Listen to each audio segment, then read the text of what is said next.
اعوذ بالله من الشیطان الرجیم. بسم الله الرحمن الرحیم.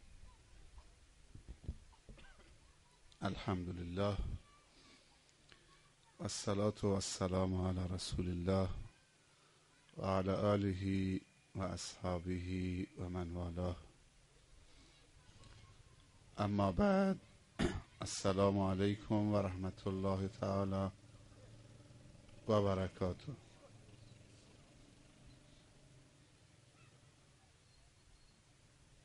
قبل از هر چیز و هر سخن، خداوند تبارک و تعالی رو بسیار سپاسگزاریم و تشکر میکنیم و راهی هم برای رشد و کمال و توانمندی و سلامت و سعادت و خاتمه به خیر شدن جز راه شکر و سپاسگزاری و قدر شناس بودن از نعمتهای خداوند وجود ندارد. تنها راه برای کامل شدن راه تشکر و قدردانی و قدر شناسی است و تنها کسی که باید در تشکر و قدر شناسی ما اولویت داشته باشد الله تبارک و تعالی است، چون الله بر مبنای رحمت و شفقتش و مهربانی و خیرخواهیش نسبت به بندگانش منشأ نعمتها شده، منشأ خیرات و برکات هست، منشأ علم و بیداری و هدایت هست، منشأ سلامت و سعادت هست. اللهم انت السلام و منک السلام. تو سلام هستید و سلامتی در دین و دنیا و آخرت برای یک بنده مؤمن ممکن نیست مگر از جانب تو ای پروردگار. باید تشکر از خدا بکنیم. اگر خواهان این هستیم که الله ما را به عنوان عبد بپذیرد، الله قبول بکند که ما عبد الله باشیم، چون به خیلی ها اجازه نمیدهد که عبدش باشند، هرچند که بر تختهای ابریشمی هم تکیه بزنند و بنشینند. عبد شدن و در سلک عباد الله پذیرفته شدن توفیق الله می طلبد. به زور بازو و پری جیب و کلفتی گردن و غرش صدا نیست. به ترسیدن و لرزیدن مردم از ما و شما نیست. کسی که خداوند اجازه بدهد او عبدش باشد، اون عبد خداونده و اون نمیتواند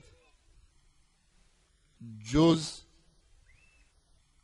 کسی که تواضع و فروتنی داشته باشد، نمیتواند غیر از اون عبد خدا باشد. تواضع و فروتنی یک عبد سبب می شود که قدر شناس نعمت ها باشد، ادب و احترام و رعایت بکند. و یک انسان متکبر نمی تواند ادب را رعایت کند حتی در مقابل خداوند. خداوند تا به حال عبد پذیرفته شده متکبر نداشته. محاله که در سیلک بندگان خدا و عباد الرحمن یک عبد متکبر باشه. چون تکبر لباس خداست، کبریا لباس خداست. تواضع زیبنده یک عبد هست و تواضع یعنی تشکر از خدا، سپاسگزاری، درباره نعمتهای خدا صحبت کردن، درباره اوصاف و عظمت خدا صحبت کردن، نه درباره خود صحبت کردن. خدا پسند نه خود پسند.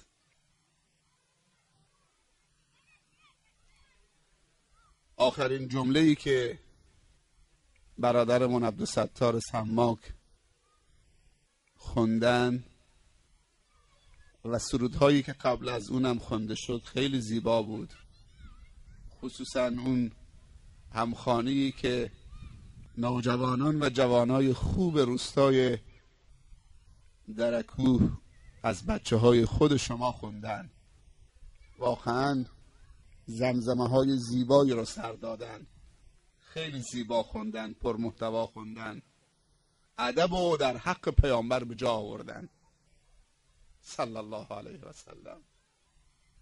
اون چیزی که خوندن اون بود، هم یتیم نواز بود، هم سردار دلیر مردان بود، قهرمان قهرمانان بود، بطل الابطال بود. قهرمانی یعنی یتیم و فقیر نوازی. تاجر نوازی که همه کس میکنه. قهرمان واقعی در آخر الزمان یتیم نوازی و فقیر نوازی است. این قهرمانی است. اونهایی که دنبال پله های و ادراج کمال میچرخند، خدمتگزاری خلق خدا بکنن. آخرین جملاتی که برادرمون عبدالستار زمزمه میکرد، الهی، خیلی پرمحتواست. میدونیم معنی الهی چیست؟ ما و شما میدونیم معنی الهی چیست؟ الهی این ابتدای راه پیدا کردن است. اگر عبدی بگوید الهی، این راهو پیدا کرده و هر کسی راهو پیدا کرد در حقیقت خودشو پیدا کرده. زمانی که شیطان و ابلیس بتواند این الهی را از ما بگیرد، همه چیز از ما گرفته و کم کم میروند که موفق بشوند، مگر این که ما تکونی بخوریم و بیدار بشویم قبل از این که با گرفتن این جمله الهی همه چیز از ما بگیرن و دین و دنیا و آخرت و عزت و اعتبار و شرف و آبرو و حیثیت و کمال را از ما بگیرن. الهی، چقدر نیاز داریم که همه با هم بگیم الهی. اونی که عالم دینه، اونی که خطیب و امام جمعه هست، اونی که پدره، اونی که مادره، اونی که کارمنده، فرقی نمی کند که حتما باید مدرس حوزه علمی بگوید الهی، کارمند گمرک هم باید بگوید الهی، کارمند شیلات هم باید بگوید، رئیس بانک هم باید بگوید، بالاترین مقام سیاسی، اقتصادی، نظامی، فرهنگی، اجتماعی، اخلاقی، هنری، همه باید بگویند. و اگر پدر و مادری گفتن الهی، قطعا فرزندشون هم میگوید الهی. الهی عبدک العاصی اتاک. میدونی معنیش چیه؟ الهی عبدک العاصی اتاک، بندی عاصی تو به پیشگاه تو آمده.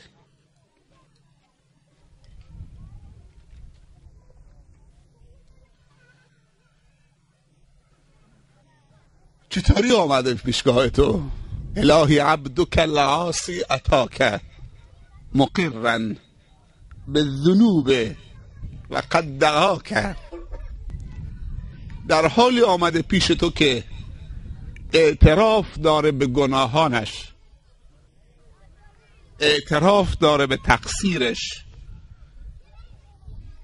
اقرار میکنه به درگاه تو به عیوب و اخطا و لغزش‌هایش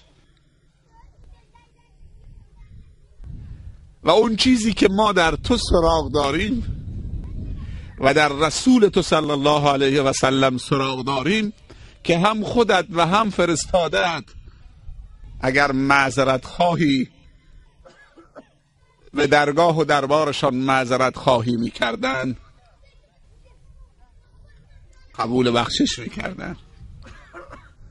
تو هم خودت ارحم الراحمینید و هم فرستاده خودت را رحیم معرفی کردید و کان بالمؤمنین رحیما. الهی عبدک العاصی اتاک مقرا بالذنوب و قد دعاک. چیزی که بهش فشار میاره گناهه و جای دیگه نمیتونه تخلیه بکنه، نمیتونه خودشو سبک بکنه مگر اینکه تو قبول عفو و بخشش بکنید. دنبالش خیلی مؤدبانه میگه دست گذاشته رو جای حساس. خداوند رحیمه. اگر بندی اینطوری با الله صحبت بکنه عاطفه الله رو به جوش میاره، قطعا مغفرت رو ازش میگیره، بخشش رو ازش میگیره، رحمت رو ازش میگیره،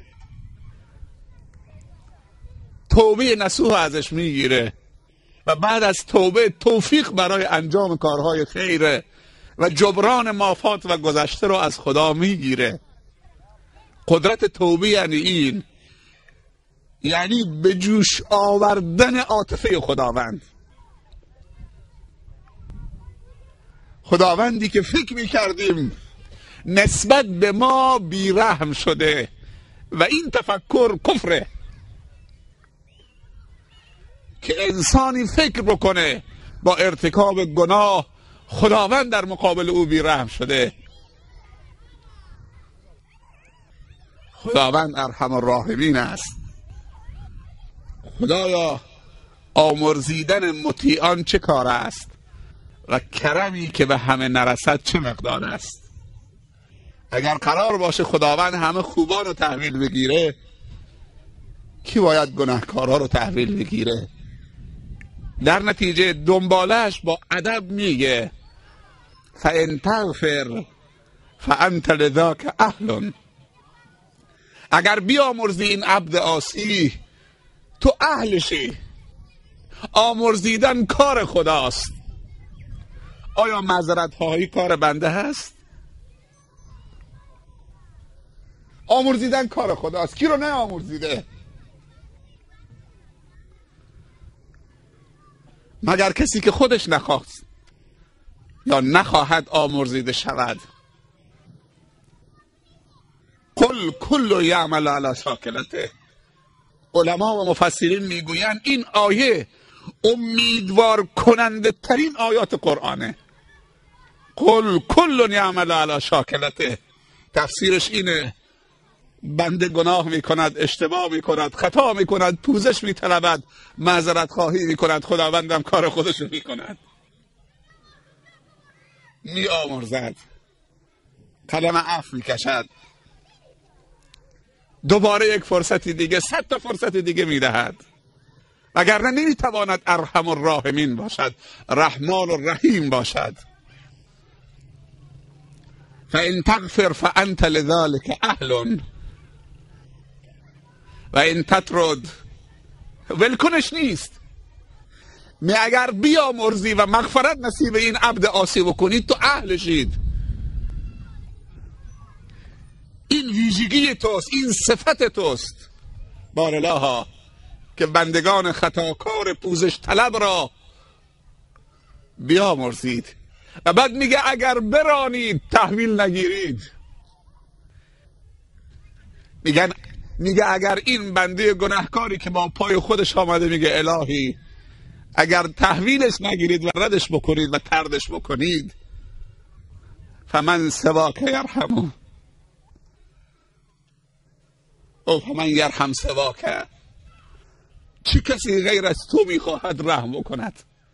اگر تو رد بکنید چه کسی میخواهد رحم بکند؟ ما رحم ابلیس رو دیدیم، چطوری بچه های ما را رحم میکنه، چطوری به دخترای ما رحم میکنه. رحم ابلیس و شیطان ها رو دیدیم، چطوری به تجار ما رحم میکنن. کمی وضعش خوب شد، شب نشینی و عیاشی و زنا و تریاک و کباب و رقاصه و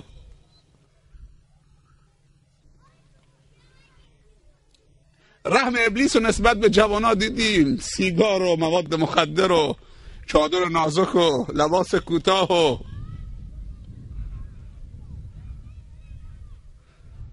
رقاصی و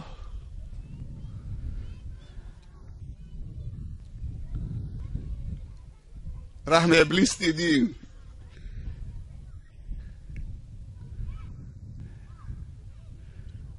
میشه اسمش گذاشت رحم. رحم خدا چیز دیگره.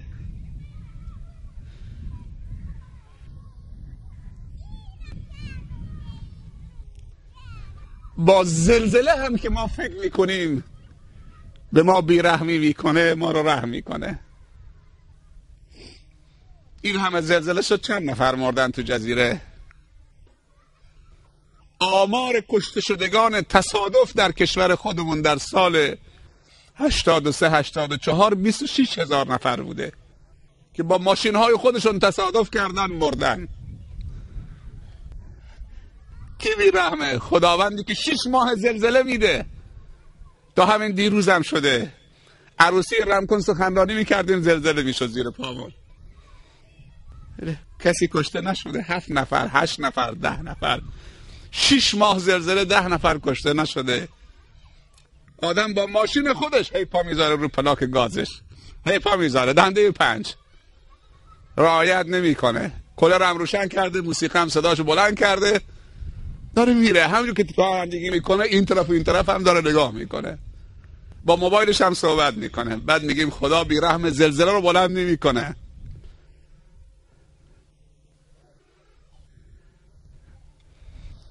حیفه که مسلمان با زلزله بره نماز صبح. حیفه واقعا.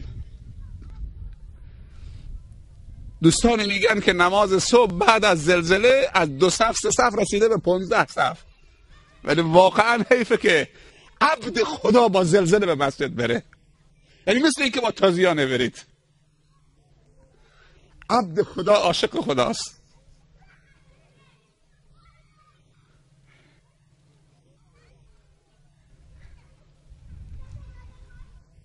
در تعریف عبد نمی گنجه. حضرت حذافه تمنا کرد که 100 تا جان داشت تو دیگ آب جوش مینداختنش وقتی که اسیرش کردن. اسیر کردن که بدونن این یاران پیامبر چه کسانی هستن. اصلا توش مانده بودن. بزرگان روم تو این افراد مانده بودن. بزرگان فرس تو این افراد مانده بودن که اینا چی هن اصلا.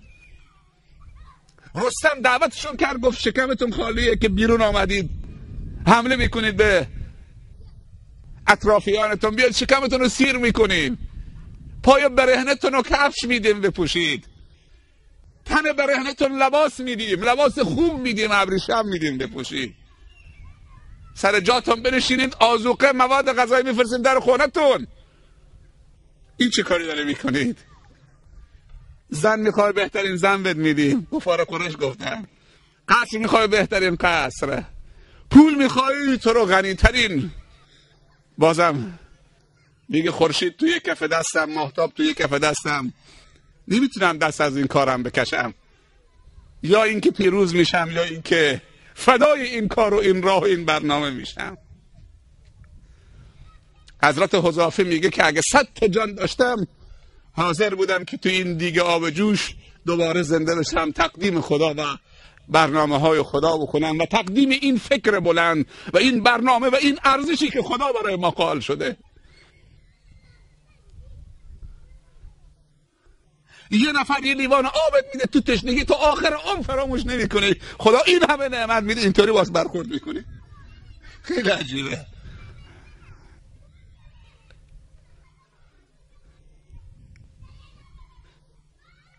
نعمتی کاملتر از عقل هست، نعمتی کاملتر از علم هست، نعمتی کاملتر از دین هست، نعمتی کاملتر از نعمت معلم هست. آیا قدر معلم میدانید؟ معلم در جامعه شما چه جایگاهی دارد؟ من نمیگم مسجد، این مسجد منارش بلنده، این مسجد سر پاس زمانی که یک معلم و مربی باشد، وگرنه خشت و گل و آجر و سیمان و بلوکه. چیه بگه؟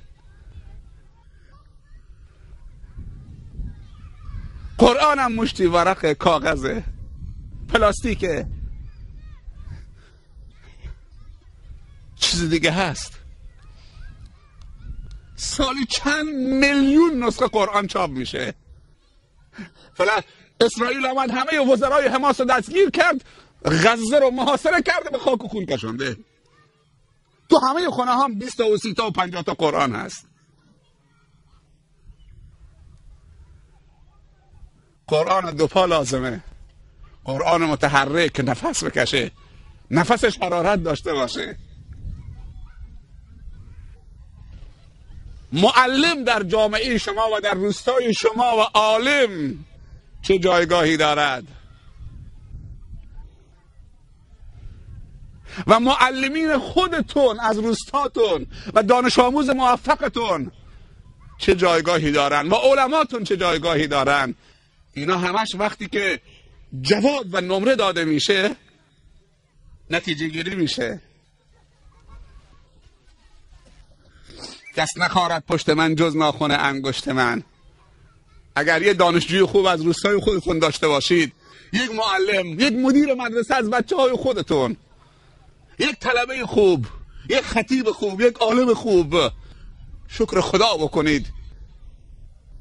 چند سال من میخوام بیام روستای شما، توفیق نیست، میام 1 ساعت حرفی میزنم و میرم دنبال کارم، شاید 10 سال دیگه به سراغ شما نیام. از خودتون تربیت بکنید که مندگاره. کاری نکنید که معلمین و مدیران و تحصیل کردگان و طلاب و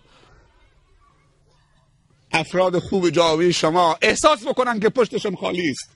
یک غریبی که 1 سال میاد اینجا یا برای 1 جلسه سخنرانی میاد اینجا، این همه مردم جمع میشن و احترام قائلن.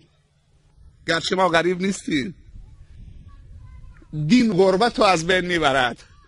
انما المؤمنون اخوه، شما عزیز ما هستید، از شما عزیزتر نداریم، ما نداریم تو فرهنگمون. اونقدر عزیزید که آدم وقتی برادر دینیشو به آغوش میکشه تا وقتی فرزندی که از کمرش هست به آغوش میکشه 2 تاست.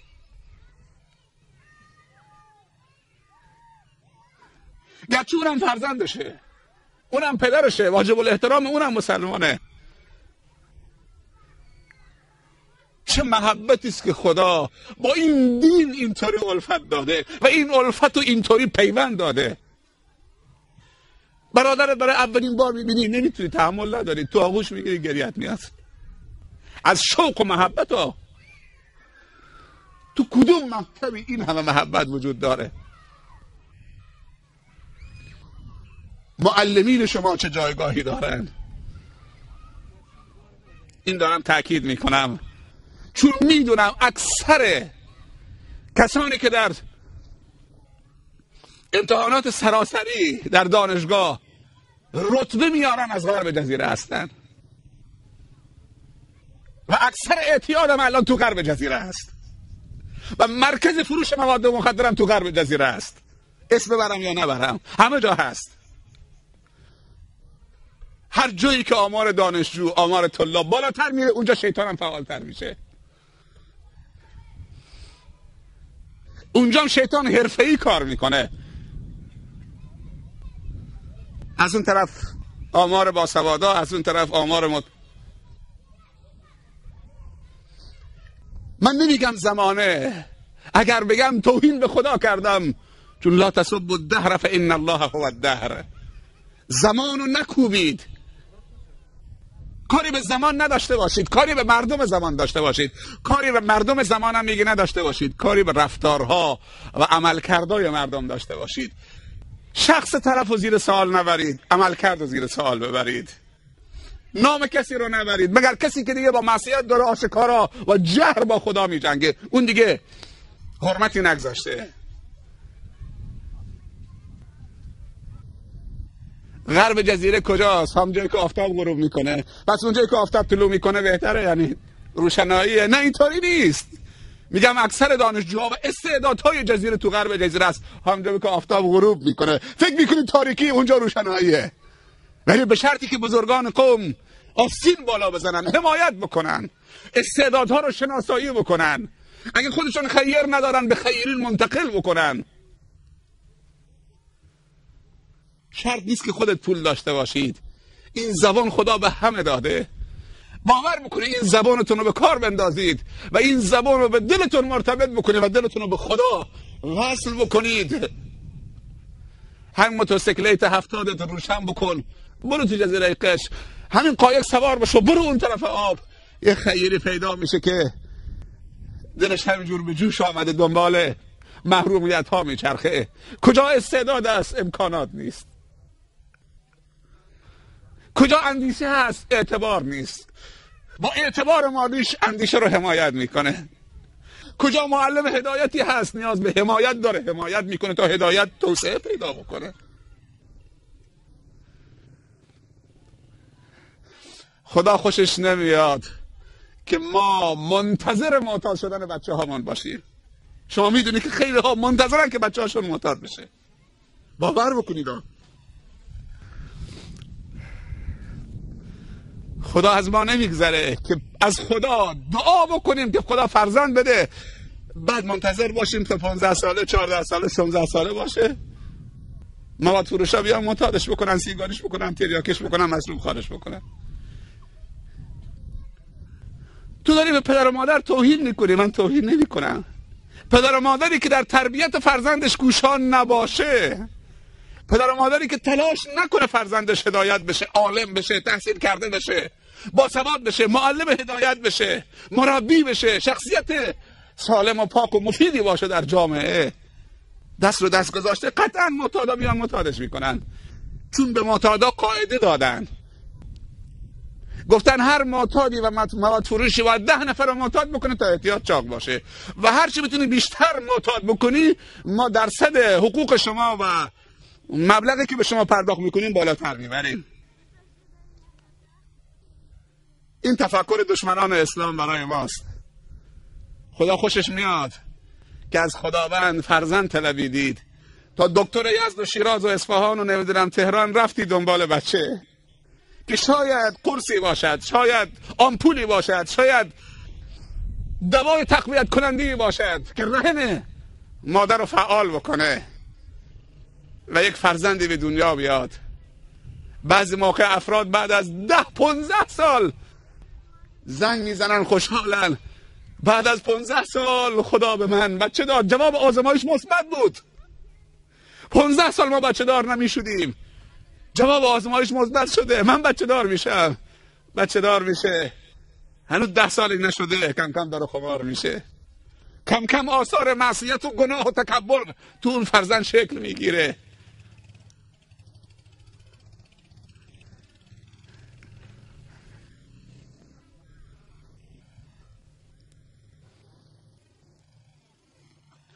طوری باید فرزندان رو تربیت بکنیم که وقتی تو مجالس میان ادب دارن، استعداد دارن، سوال ازشون میکنی، برخورد باشون میکنی، با فرزندانی که همراهتن بلافاصله بگیم این بچه آینده درخشانی داره.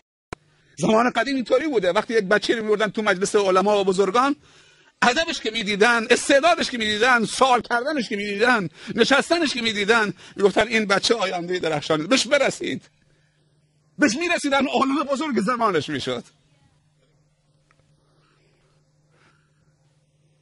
امروزه پدر در منتهای وقاحت به پسرش میگه چوک کلیون چاق بکن بیار، همینطور، به خدا همینطور.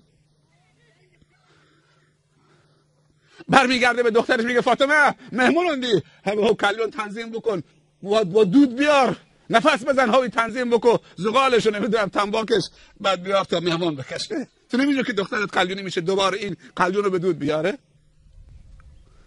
این ما بیرحمیم به خاطر یک مهمان بی‌نماز و بی‌تقوایی که از یه جای آمده حالا 4 متر پارچه از ما بخره. دخترت فاطمه رو وادار میکنه که کلیون چاق بکنه براش، بعد آبش رو تنظیم بکنه، بعد به دود بیاره. دیگه زنا چطوری کلیونی میشن؟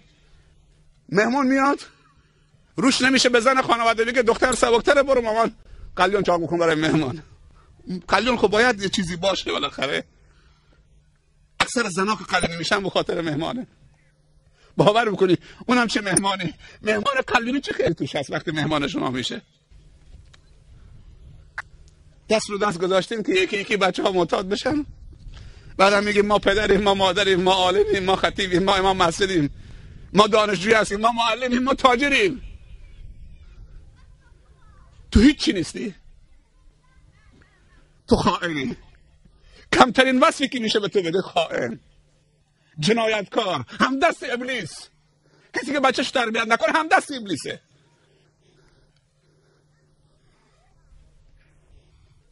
اگر همراه رسول الله باشید صلی الله علیه وسلم یک مربی خوبی خواهید شد. اگر بر دین او باشید اون یک مربی بوده، اون معلم اخلاق بوده، اون ادب یاد داده، اون علم یاد داده، اون صلح و صفا رو آورده.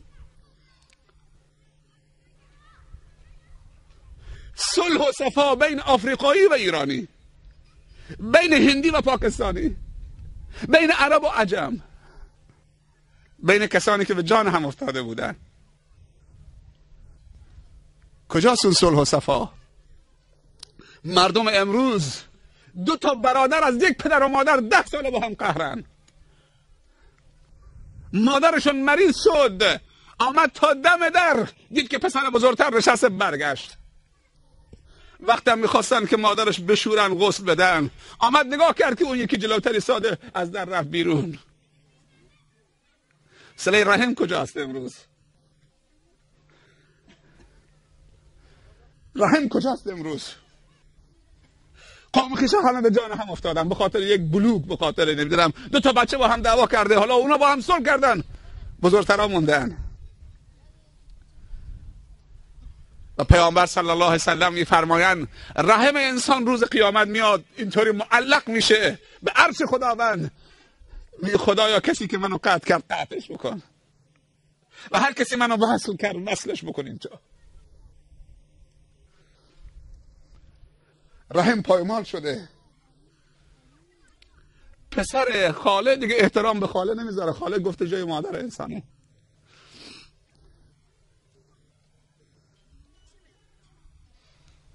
چقدر نسبت به هم بی‌رحم شدیم. چرا؟ منتهای رحم خدا در امت اسلامی است و کاملترین رحم خدا، چون کاملترین دین و کتاب و علم و معلم نصیب ما شده. با کاملترین نمیخوایم خودمون رو رحم بکنیم، پس دیگه با چی میخوایم رحم بکنیم ما؟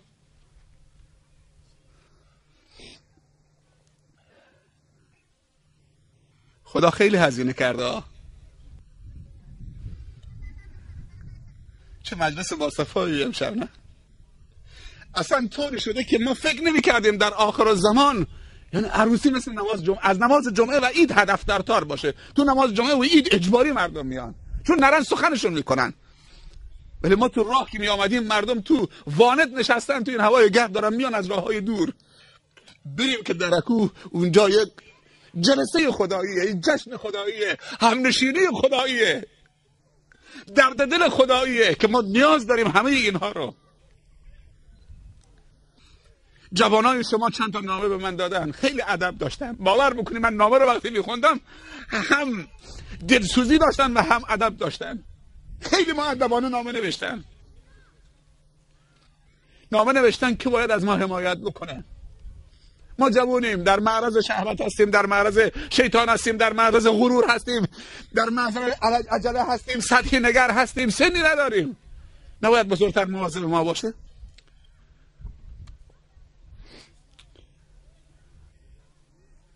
یه درخت نخل خنیزی یا خصب آورده تو خانه کاشته، آبی که تو جزیره کمیابه با موتور میاره که این درخت نخل خوش نشه، چون خصاب میوه شیرینه،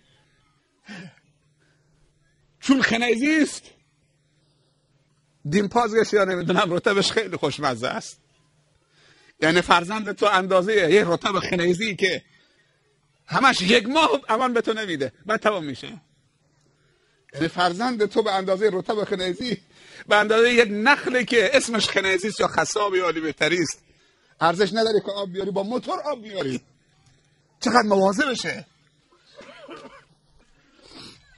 و خیلی ها از بس که عشق به رطب دارن، اولی که رطب میاد عالی بهتری میاد دیگه از میناب، همون رطب خشکش کیلوی 5000 تومان خریدم، باور بکنید. ولی وقتی می کلاس قرآن تابستان مکتب خانه برای بچه‌ت ماهی 5000 تومان، اصلا ماهی 2000 تومان، ملا پول نگتن، باور بکنید تو دهنت میذارن، ولی رطب کیلو 5000 تومان میخره. بعد همون رطب میشه کیلو 300 تومان. یک هفته صبر بکنه میشه کیلو 300 تومان. با رطب نخوردن آدم به جهنم نمیره. ولی بچت معتاد شدن نمیتونی سرت در دنیا بلند بکنی و جلو خدا و فرشتگان خدا و رسول خدا، نه در دنیا نه در آخرت. پس موقع آدم تعجب میکنه برای کلاس قرآن 2000 تومان حاضر نیست که بچهش قرآن یاد بگیره. مدرسه دعوتش میکنن که بیا جلسه انجمن اولیاء مربیان هست، نمیره. نامه دست زن همسایه میده، حتما بساط پوله. به بچه ها گفتن کارنامه تو نمیدین تا 2000 تومان بدید.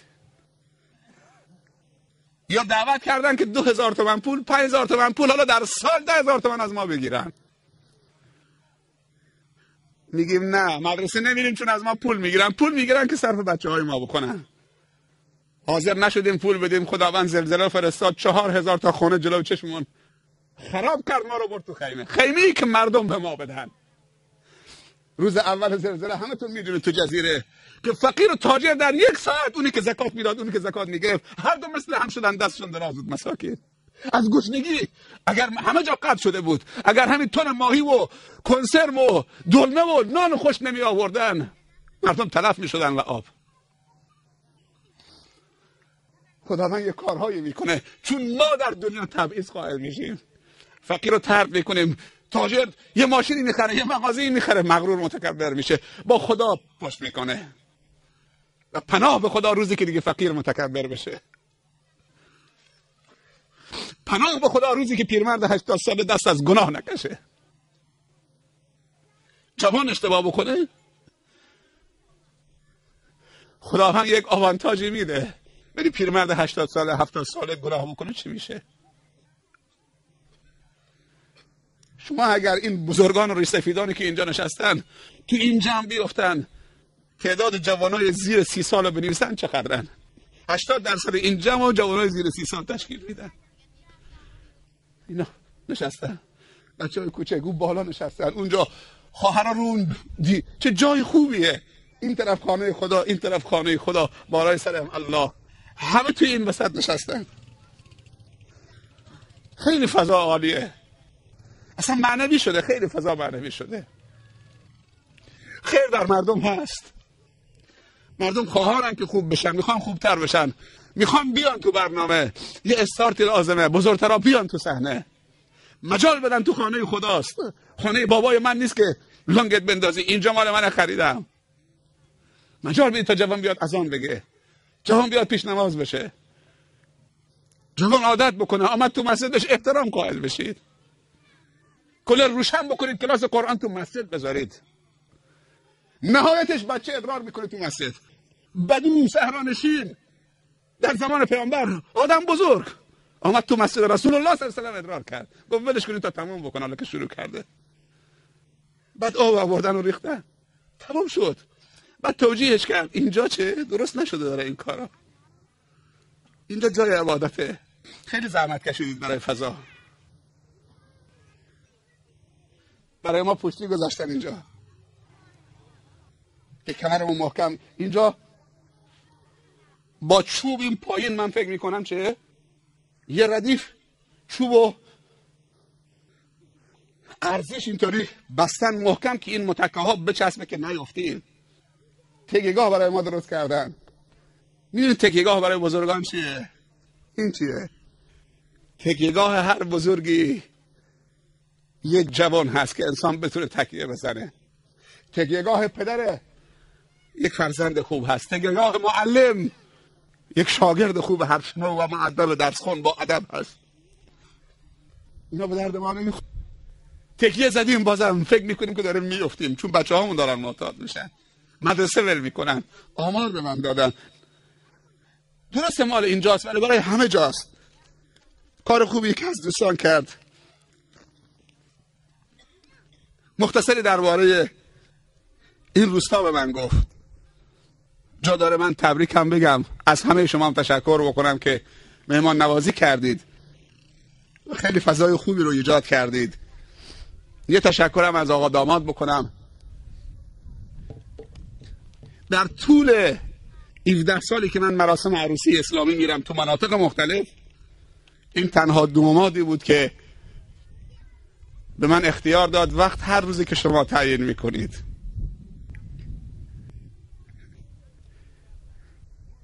این ادبه و این فکر بلنده. طرف میاد یک هفته زنگ میزنه میگه اگه فلان روز آمدی، اگه نامدی من دسته ارکستر آماده کردم. تمام شد. یا پدرم به عموم از دبی میاد میخواد بره، وقت نداره. اینطوری آدمو تو قوطی میکنن. فقط عروسی توست یا مراسم توست که بعد بیای شخص تو قوطی بکنی، اگر آمدی اگر نامدی من میرم لوتی میارم. برو، من که خدا نیستم، برو لوتی بیار. کسی که به خاطر فرد داره این کار میکنه برو لوتی بیار. ولی تو باید بگی که اگه هیچ کس هم نیاد همه تحریم بکنن، من تصمیم گرفتم عروسی ساده سالم خدا پسند. گفت تاریخو عقب میندازی جلو میندازی، هر تاریخ خودت رسیدی. آخرم شد الحمدلله. خیلی هم شب یادماندنی هست در این روستا برای ما. عزیزی به من این نامه رو داد. مشخصات نام داماد آقای صالح ابراهیمی محمد، دیپلم مشاغل در مشاغل، فکر میکنم دیپلم مشاغلی در قسمت آمارگیری دفتر سید باسعیدو. تو بحث آمار دیگه، امروز آمار و ارقام، بحث آمار خیلی بحث مهمیه. فعال در قسمت ورزش، فوتبال و اهل نماز و مسجد و جمعه و جماعات می باشند. مدت 14 سال پیش پدرشان را از دست داده. دنبالش نوشته ولی در تمام این مدت در کمال عزت زندگی گذراندن. با پدر از دست دادن که آدم یتیم نمیشه، با عالم از دست دادن آدم یتیم میشه. اگر در جامعه کسی نباشه که انسان نصیحت بکنه، انسان تذکر بده اشتباه میکنه، اون جامعه یتیمه. جامعه یتیمی که معلم خیرش و دلسوزش و خیرخواهش و عالمش و مربیش رو از دست بده. ما زمانی که پدرمون از دست دادیم یا پدرمون به رحمت خدا رفت، اون اندازه احساس تنهایی نکردیم که شیخ زاهد شهید شد. با وجودی که شیخ زاهد شهید شد، ولی خیلی احساسه. تا 6-7 ماه فکر میکردیم که نمیدونیم چی میشه، احساس تنهایی میکردیم خیلی. اونم کسی که گذرنامه بگیره بیاد در خانه بگه بیا پسرم این پذیرش دانشگاه، این گذرنامه، حالا برو درس بخون. خیلی حرفا. من اون کلمه پسرم و عزیزم فراموش نمی‌کنم. که آقا از هود لارستان بلند بشه بیا تو بندر عباس بگه این پذیرش دانشگاه مدینه، اینم گذرنامه، اینم فلان، بیا پسرم حالا برو درس خوان. و اما به نعمت ربک فحدث. پس آدم با مردن پدرش و مادرش یتیم نمیشه. آدم وقتی خدا رو از دست میده اون یتیم واقعی است. اون نیاز به ترحم داره که دوباره خدا رو بهش بدید. خیلی ها پدر شدن، پدرش رفته همسایه پدرش شده. چون حدیث پیامبر شنیده صلی الله علیه وسلم، انا و کافل الیتیم کهاتین فی الجنه، من با یک نفر مؤمن از امتم که به فکر یک یتیمی باشه که جای پدرش رو پر بکنه، تو تربیتش، تو اخلاقش، بهداشتش، تعلیمش، تربیتش نقش داشته باشه، من تو بهشت همراه منه. یک یتیم فقط همراه منه.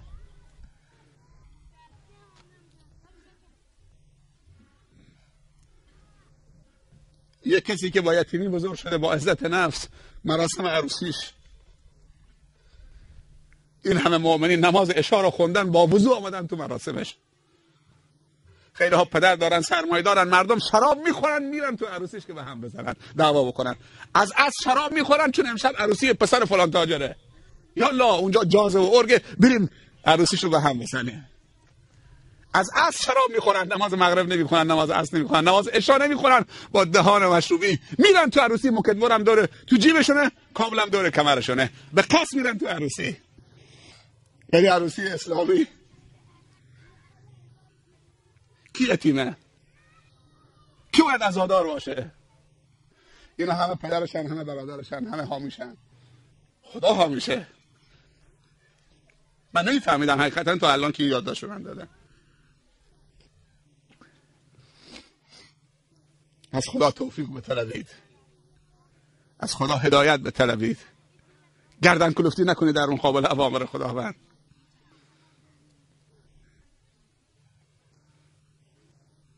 با تواضع باشید. هر چی که تو دارا باشید به اندازه قارون نمیتونه داشته باشه. حالا بیا اسم پسرت قارون بذار.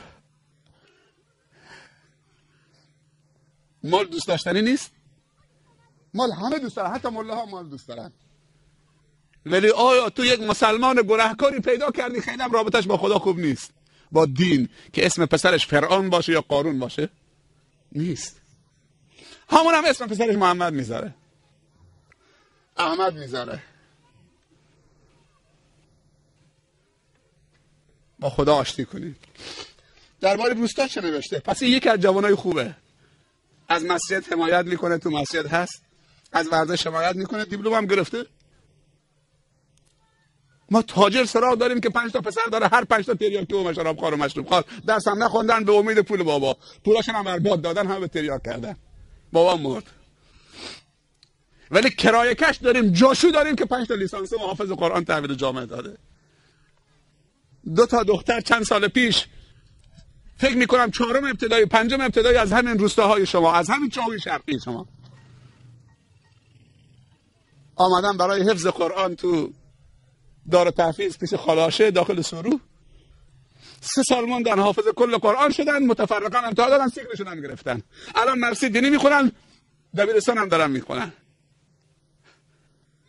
دختر روستایی که ترک تحصیل کرده، چقدر استعداد خوابیده اینجا. دختر پنجمی هاتون که ترک تحصیل کردن، اینا اگر مجال بهشون بدید ظرف 3 سال حافظ کل قرآن شدن، 3 سال راهنمایی خوندن، مدرسه دین هم دارن میخونن، دبیرستان هم دارن میخونن. چقدر با ادب هم شدن. از همه منطقه اون برادری که نامه داده که اینجا چقدر استعداد خوابیده راست گفته.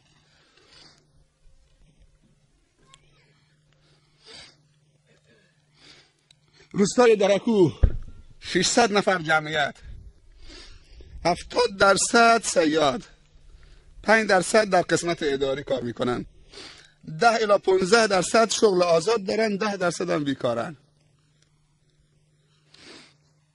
70% صیادن. صیاد همیشه تو دریاست، بچه که باید تربیت بکنه. مادرم که خونه نشینه.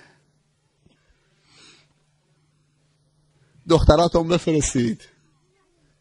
شما که این همه توکل داره رو دریا میرید، با موج و با فلان و با نمیدونم طوفان و امیدتون به روزی الله، این دخترای خوبتون بفرستید درس بخونن، مادرای خوبی بشن.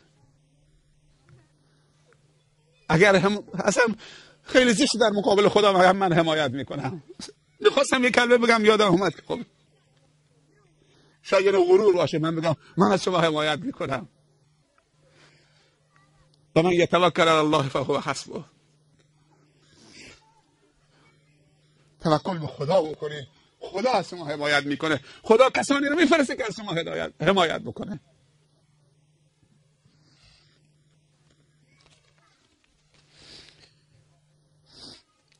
این 10% بیکارم، یک کاری دستشون بدید. بچه ها رو بفرستید درس بخونن، حمایت بکنید، یه صندوقی برای خودتون تشکیل بدید. من در خاتمه عرایزم یک داستان واقعی تو بحث مدرسه سازی رو مطرح میکنم. البته یه پیرزنی که در رابطه با خودم بوده، مادری تو بحرین محیابه میفروشه، اما یک پدری دوباره راننده بوده، به گفته عربا درایور بوده داخل امارات. این عبدالله هاشمی رئیس مجمع خیرین مدرسه ساز استان، یه روزی با هم نشسته بودیم، همطور داستان مطرح کرد. گفت یک درایور راننده پیش یک اربابش داخل دبی کار میکرده، مرخصی گرفته 2 ماه تابستان که بیاد روستا. بعد اربابش سفارش میکنه به فلانی بگید که قبل از رفتن یه سری به دفتر من بزنه. بعد وقتی میره تو دفترش دست میکنه 1500 درهم 2000 درهم بهش میده، میگه حالا میرید اضافه بر حقوقت 2000 تومان هم سوغاتی 2000 درهم از طرف من برای خانواده 2 ماه مرخصی داریم روی بچه ها، حالا پول زکات بوده هرچی بوده، دست میکنه تو جیبش در میاره که به همین درایور بده. بعد میگه ارباب این چیه؟ میگه هدیه است.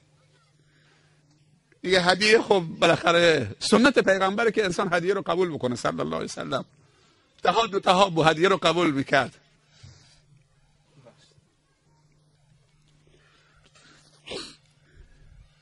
ولی دست اربابو برمیگردونه، رد میکنه. خیلی ممنون، بگیر، شرمندگی نداره، حلاله، از جان و دل بهت میدم.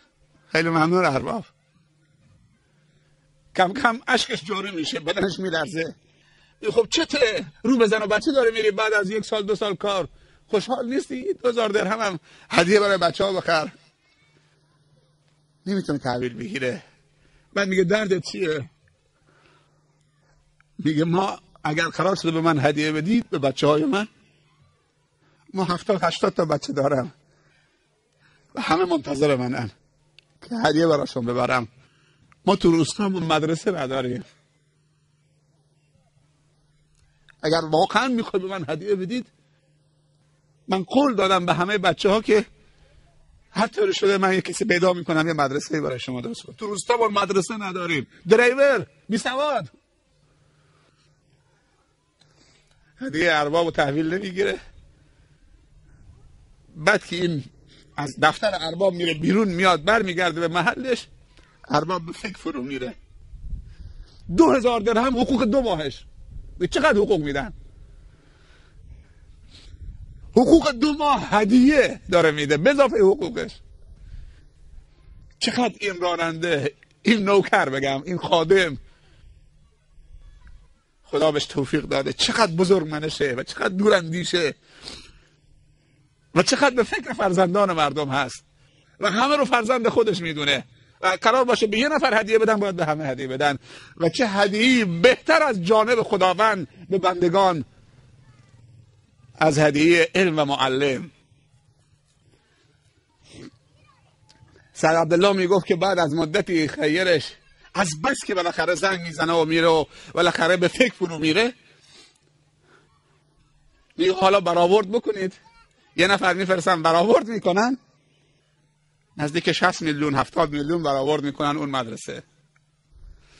بعد نماینده میفرسته، هماهنگی میکنه با مجمع خیرین که برید تو اون روستا برای این آقا مدرسه درست کنید. کل هزینه‌ش هم خیر میده. اگر 2000 درهم تحویل میگرفت این مدرسه درست نمیشد با 60 میلیون 70 میلیون تومان. این زبان خدا به همه تون داده، پا هم به همه تون داده. نیت خیرم همه میتونید داشته باشید، خرج نداره. همونطور که نشستیم خدایا به من توفیق بده.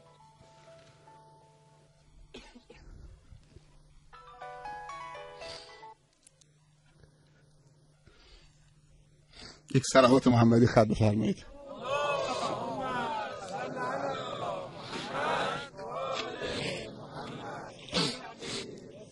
مدرسه درست شد، نه با یک تاجر، با تلاشی و توکلی که یک فقیر، یک راننده چه خدمتی به اربابش کرد. شاید ارباب نمیدونست کجا مدرسه میخوان. اگه این مدرسه 100 سال سر و پا باشه، هر کسی درس بخونه ثوابش مال اربابه، ولی اول اون سبب خیر شد برای اربابش. اگر هدیه رو قبول میکرد این فضیلت رو به اربابش نمیداد. اما مسجد با شیخ عبدالکریم محمدی حفظه الله و همه علمای منطقه و جهان اسلام میرفتیم سفر جاسک، سری به منطقه بزنیم.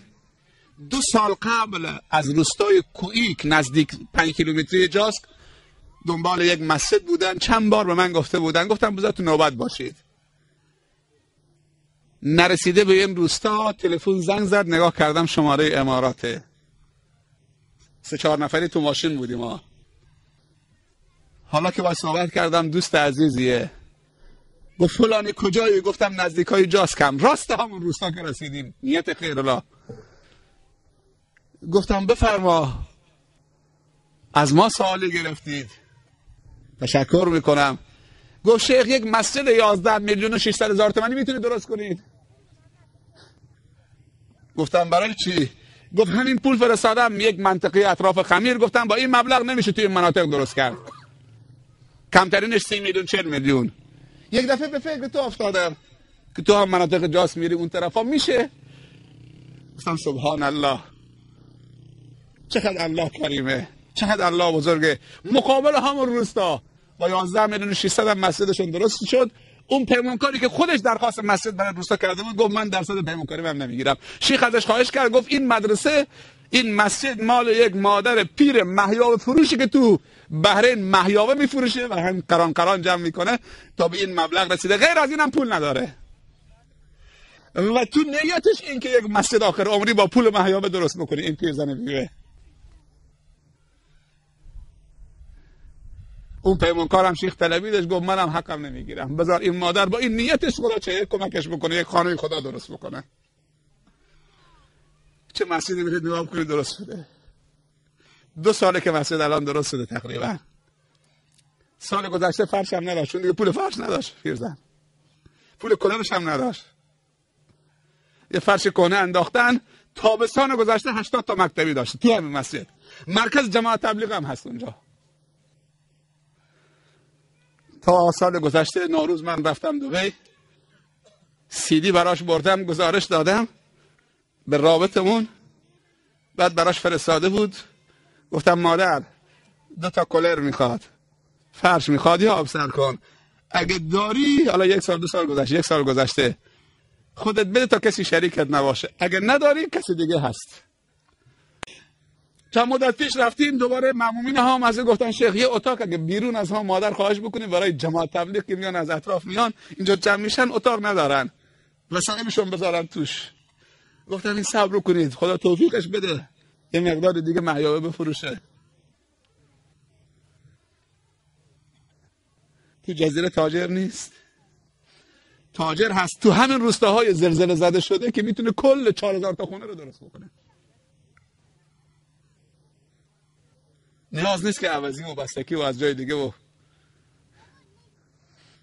تو همین روستاهای زلزله زده شده، چه اونایی که مقیم همینجان چه اونایی که مقیم بود، اگر اینا شد تو خود جزیره تجاری هستن که میتونن، یک نفرشون میتونه 4000 تا خونه 40 متری درست بکنه و هرچی مساجد خراب شده درست بکنه، هرچی مدرسه خراب شده درست بکنه. هست یا نیست؟ من میگم نیست.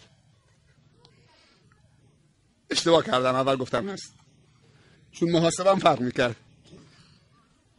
چون هست و نیست بستگی به همت و توفیق داره، نه به پری جیب و خالی بودن جیب. خیلی اصلا میلیاردرن ولی احساس میکنن که هنوز نیاز دارن جمع بکنن، غافل از این که آیه و سوره بالمرصاده. ویل لکل همزة لمزة الذی جمع مالا و عدده یحسب ان ماله اخلده کلا لینبذن فی الحطمة و ما ادراک ما الحطمة.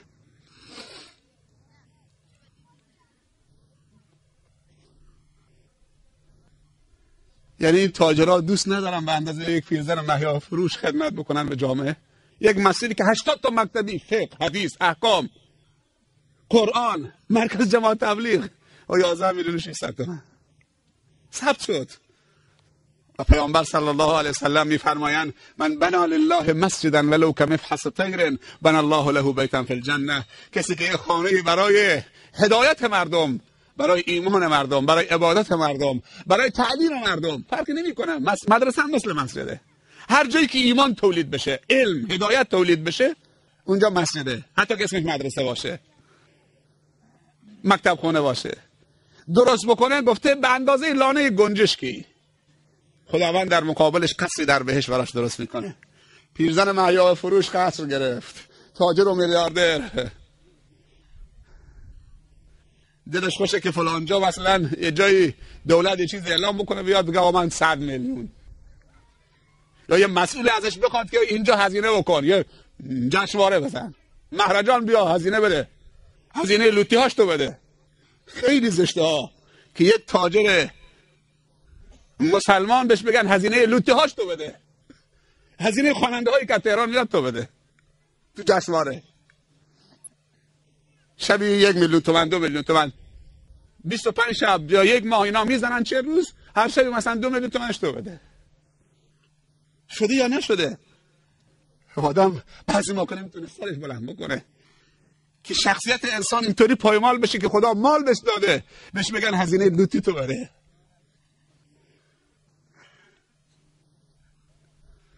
هزینه دانشجوها تو بده، هزینه طلاب تو بده، هزینه مکتب خونه ها و دار و تحفیظات تو بده. 50 تا حافظ میشن، 50 تا تاج رو سرت میذارن.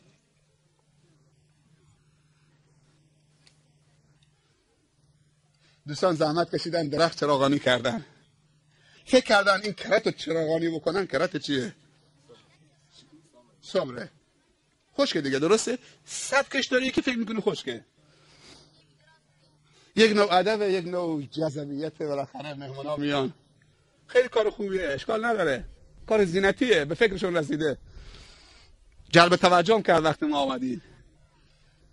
یعنی به فکر بچه هامون هم باشه. من خیلی خوشحال شدم وقتی این بچه ها سرود خوندن. باور بکنید دوست داشتم که اینا بخونن از روستای خودتون.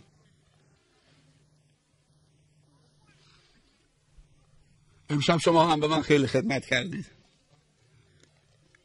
خیلی خدمت کردید. یه دعای خیر هم برای ما بکنید تا خدا هدایت نصیب ما بکنه، چون آدم از خاتمه بد میترسه. 1000 تا کار خیر میکنی، آخر مردن نظر خدا ازت بر میکرده. همه ما وصلیم به نظر خدا و دعای مؤمنین تأثیر داره. برای همدیگه دعا بکنیم و تلاش بکنیم. پیامبر صلی الله علیه وسلم میفرمایند اگر میتی و جنازه‌ای واقع بشه، 40 نفر اهل قبله مؤمن با تقوا اهل بدعت نباشن، بر این برادرشون یا خواهرشون نماز بخوانن، نماز جنازه، و درخواست بکنن از خدا که شفاعتشون بده در این جنازه، خداوند اون 40 نفر رو شفاعت میده. به همدیگه رحم بکنیم، دعا بکنیم در حق همدیگه، تلاش بکنیم، حمایت بکنیم، مواظب همدیگه باشیم، مواظب اخلاق و ایمان همدیگه باشیم، به همدیگه ارزش قائل بشیم، حرمت ها رو حفظ بکنیم، با همدیگه ارتباط داشته باشیم، به همدیگه سلام بکنیم، چرکا رو در بیاریم. نماز جمعه برای چیه؟ روز عید برای چیه؟ هیچ روزی به هم پشت نکنیم. اگه پشت کردیم تو همین نماز 5 وقت، یکی از اهداف نماز 5 وقت که پشت کردن به برادر مسلمان به 2 ساعت طول نکشه. نماز عصر تا مغرب، مغرب تا عشاء، ظهر تا عصر، یعنی کاری بکنه تا نهایتش اگه صبح قرار شد با هم پشت کردن تا عشاء تمومش بکنن، که وقتی میخوابن دیگه با نیت پشت کردن به هم نخوابن، یعنی به شب نرسه. دین چقدر نعمت بزرگیه، چقدر نعمت ارزشمندیه، چه نعمت حیاتیه که نقش داره در خوشبختی ما، در دنیای ما، در آخرت ما، در اقتصاد ما، در سیاست ما، در تربیت ما، در سعادت ما، در سلامت ما، در همه چیز ما. ساعت 12 شد. شما خیلی متواضعانه نشستید، مهمان نوازی رو به نمایش گذاشتید، ادب رو رعایت کردید، حوصله به خرج دادید. خداوند هر چیز خوبی که در اختیارش هست به شما بده. از این دیگه دعا کاملتر؟ هر چیزی که خوب در اختیار، همه چیز خوب در اختیار است که صلاح دین و دنیا و آخرت خودتون و خانواده محترمتون و فرزندانتون و دوستانتون درش هست، همون بهتون بده و در همه کارها خاتمه به خیر بشید و خودتون و فرزندانتون و خانوادهتون سربلند و روسفید دنیا و آخرت بشید و خداوند ایمان را سرازیر روستای شما و منطقه شما بکنه و هرچی معصیت و گناه و کفر و اعمال شرکی و بدعت هاست از این منطقه شما و منکرات و زیستی هاست از این منطقه دور ببره، تو دریا بریزه و شیطان را از سرمایه های شما 100% ناامید بگردانه و همه ما و شما را در راه رضای خودش قرار بده و ما و شما را بندگان مخلص خودش و بندگان خدمتگزار بندگان مخلص خودش قرار بده و با محبت خودش بین دلهای ما و شما پیوند بده و خداوند به مادرها و خواهرایی که و زنهای مسلمانی که اطراف نشستن، تو خانه ها نشستن، خداوند به اونها هدایت کامل عنایت بفرماید. خداوند شرم و حیا و عفت و پاکدامنی و نیت خیر و تقوا و خدا ترسی به همه اونها و خداوند سرانجام همه ما و شما را به خیر فیصله بکنه و خداوند در دشت محشر اعمال نامه ما را در دست راست ما و شما قرار بده و درهای بهشت را به روی همه ما و شما باز بگرداند و شفاعت رسول خدا صلی الله علیه و سلم را از ما دریغ نفرماید. ربنا ظلمنا انفسنا و ان لم تغفر لنا و ترحمنا لنكونن من الخاسرین. نستغفرك اللهم من جميع الذنوب والخطايا ونتوب اليك. نستغفرك اللهم من جميع الذنوب والخطايا ونتوب إليك. نستغفرك اللهم من جميع الذنوب والخطايا ونتوب إليك.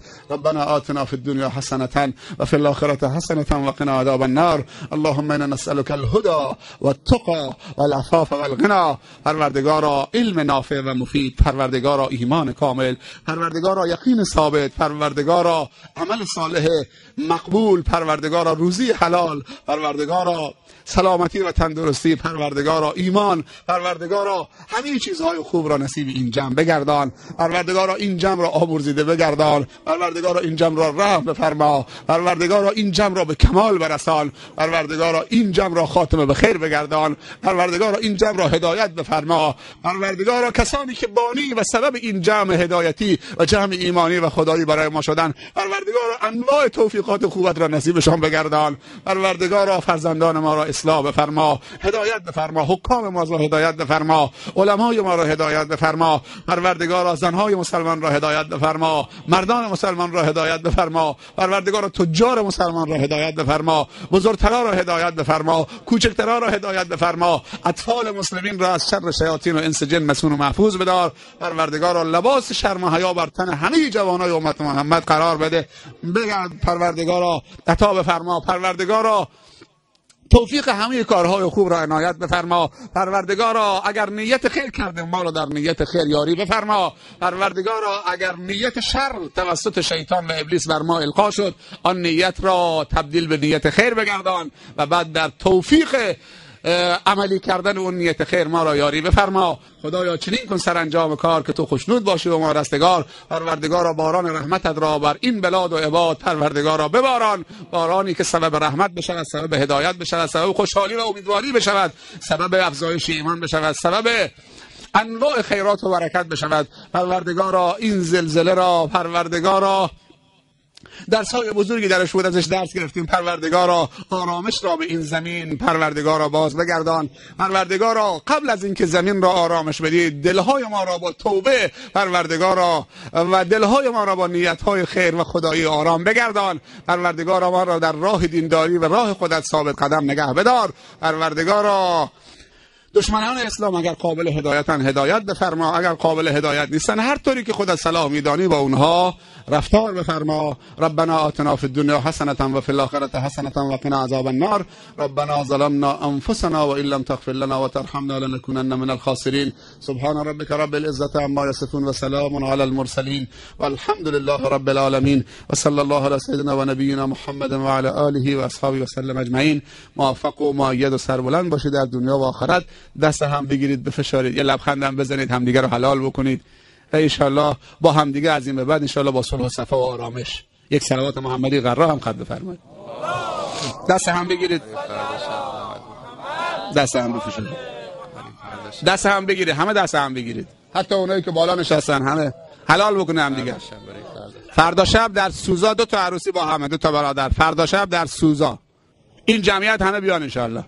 دعوت عمومیه. جزاکم الله خیر. پذیرایی هم هست نه؟ پذیرایی هست، برادران تشریف داشته باشن ان شاء الله که پذیرایی ازشون می شود. جزاکم الله خیر. موفق دنیا و آخرت باشید.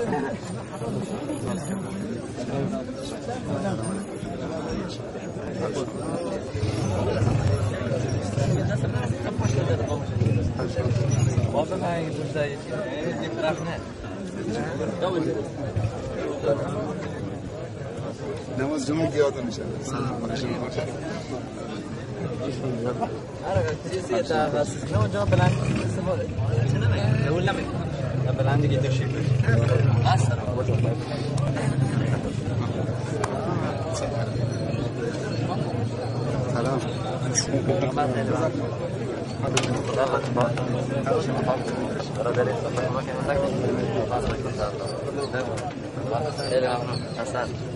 جزاک الله.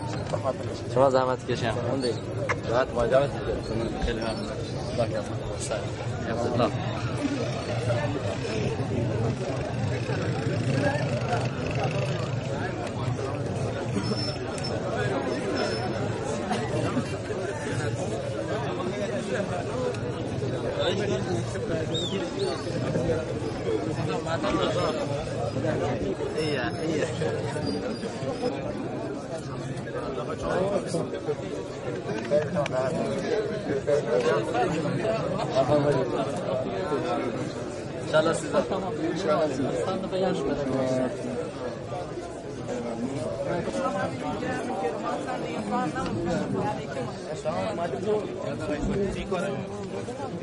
کنم